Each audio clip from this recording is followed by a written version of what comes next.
हाय दोस्तों, नमस्कार, प्रणाम। कैसे हैं आप लोग? उम्मीद अच्छे होंगे, मस्त होंगे। हम लोग भी मस्त है, स्वस्थ हैं। और देखिए आंगन में बैठे हुए हैं, बैठी हुई हैं, ये हम तो खड़े हैं। और कल लेकर गए थे इनको, मतलब कि मायके में अपना गई थी, घूम के आई। वहाँ का थोड़ा सा मतलब कि समाचार थोड़ा सा ख़राब था, तो वहाँ से हम लोग घूम के आ गए फाइनली। और देखिए मतलब कि अभी भी मतलब सैड मोमेंट में ये बैठी हैं, तो इनको बहुत समझाए तो थोड़ा सा मतलब सही हुई हैं, बातचीत करी, अच्छा से हंस खेल रही हैं।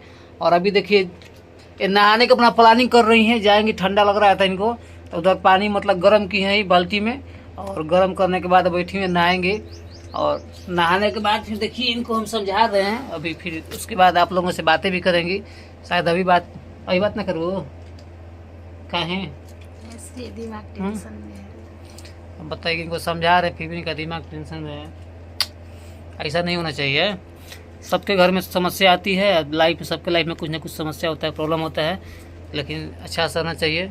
जो हो गया सो हो गया, और भगवान सबको शांति दे और सब खुशी से रहे। दोस्तों मेरे भैया थे ना, मेरे भैया डेथ कर गए। समझ में ही नहीं आ रहा है कि हम लोग क्या करें क्या ना करें। मुझे थोड़ा सा परेशानी है। और वही कल गई थी, तो हम लोग यहाँ से गए थे, निकले थे 7 बजे 8 बजे दिन निकले थे, और वहाँ पर 2 बजे दिन में लगभग 1:30-2 बजे पहुँचे थे। फिर वहाँ से हम लोग 8 बजे चले, तो 11:30-12 बजे यहाँ पर पहुँचे। वापस रिटर्न है, मतलब कि 5-5.5 घंटा का 4 घंटा का रास्ता है। तो और कल का ही मतलब ऐसे ही कपड़ा वपड़ा पहनी है, आज जा रही है फ्रेश होने के लिए। तो फिर आप लोगों से मिलते हैं हम लोग अगले वीडियो में। तब तक लिए नमस्ते, बाय बाय।